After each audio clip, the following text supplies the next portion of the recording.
Ya sean indicadores de nivel de ingresos, esperanza de vida, baja criminalidad o escasa desigualdad, los países nórdicos como Suecia, Noruega, Dinamarca o Finlandia ocupan siempre los primeros lugares, por lo cual son vistos como los mejores países para vivir en el mundo. Es común escuchar a algunos políticos partidarios de izquierda que estos países son un ejemplo de cómo funcionaría el socialismo y que su progreso es gracias a un gran Estado benefactor y distribuidor de la riqueza.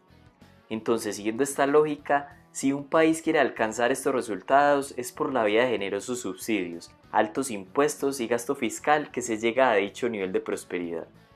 Sin embargo, hay un autor sueco-iraní llamado Nima Sanandaji que aborda otra vía para explicar por qué estos países tienen altos niveles de bienestar, y no es gracias al intervencionismo o a los altos impuestos. Según este autor, muchas de las características que hacen hoy tan populares a estos países ya existían mucho antes de la introducción del estado de bienestar a comienzos de la década de los 60. La admiración por el progreso de estos países no es nueva. Ya en 1943, James Beattie, un historiador irlandés, se preguntaba por qué Dinamarca tenía un ingreso per cápita 50% mayor al de Irlanda, a pesar de tener peores condiciones climáticas y pocos recursos naturales. La época más exitosa de estos países se dio desde finales del siglo XIX hasta mediados del siglo XX, o sea, cuando los estados eran pequeños pero al mismo tiempo ocupaban posiciones muy buenas en cuanto al crecimiento del ingreso per cápita. De hecho, Suecia tuvo la tasa de crecimiento más alta de los países desarrollados entre 1870 y 1936. Incluso hace un siglo atrás, el psicólogo alemán Max Weber también se preguntó por qué los países del norte de Europa parecían tener mejores niveles de vida. Él creía que estas naciones tenían una ética protestante del trabajo.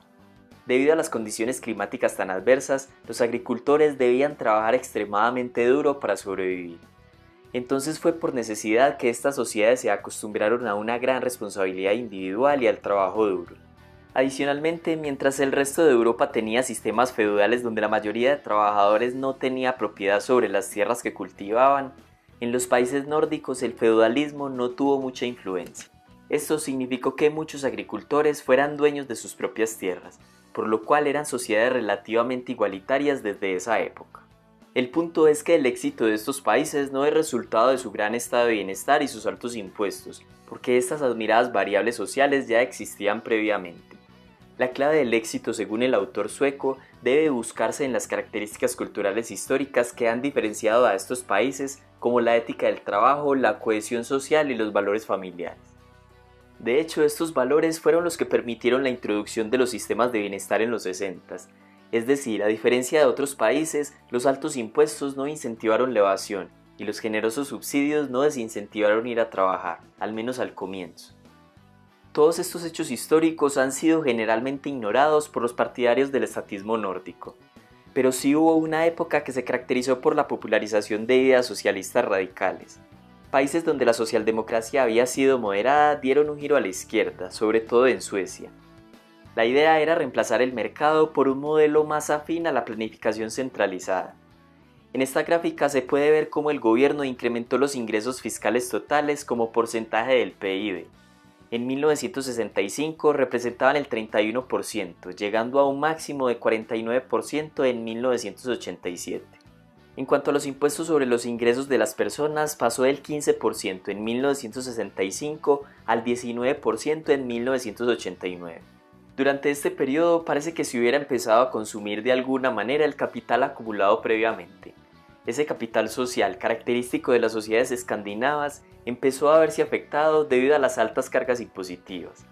Cada vez más ciudadanos veían más aceptable recibir un subsidio así no fuera merecido o justo. Se comenzó a ver también un aumento de incapacidades laborales, licencias por enfermedad y jubilaciones anticipadas. En pocas palabras, más personas, especialmente los jóvenes, veían con más normalidad depender del estado de bienestar, deteriorando de esta manera la ética del trabajo característica desde tiempo atrás. Durante este periodo también parece haberse visto afectada la creación de empresas. En 2004, 38 de las 100 empresas con mayores ingresos en Suecia habían sido fundadas en el país. De estas, 21 habían sido creadas antes de 1913, 15 entre 1914 y 1970 y solo 2 después de 1970.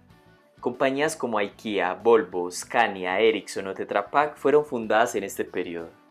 Pero si algo caracteriza a los nórdicos es el pragmatismo y su flexibilidad ideológica.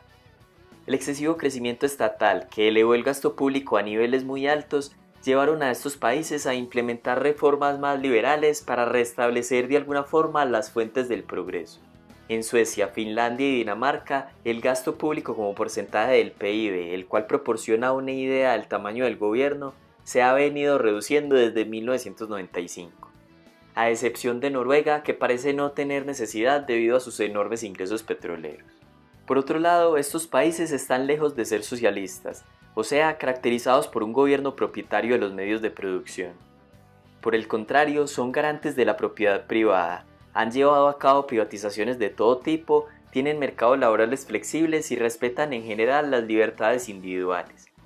Estos países se acercan más a un capitalismo impulsado por valores históricos como la cultura del trabajo duro y la meritocracia, reforzado por la cohesión social, el respeto a las instituciones y donde se cuida la igualdad.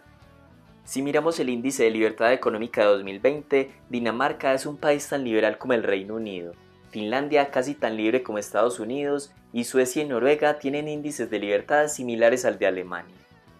Hay que tener en cuenta que las economías de los países nórdicos son relativamente pequeñas y con poca población. Por eso no es que se puedan copiar fácilmente los mismos resultados en países como Francia, España o Italia. Además de no ser sociedades homogéneas étnicamente, no se puede ignorar que los nórdicos se enorgullecen de la honestidad y transparencia de sus gobiernos, los cuales de igual forma están estrictamente vigilados por una ciudadanía que participa activamente en política y que retroalimenta permanentemente a las administraciones públicas. En resumen, no es fácil copiar sociedades con alta cohesión social.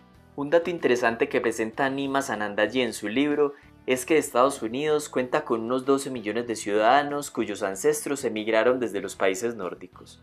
Según un censo de 2010, estos tenían mayores ingresos promedio que las familias estadounidenses. Mientras que el ingreso medio de la familia estadounidense era de $52.000, los de origen escandinavo eran de unos $61.000 al año.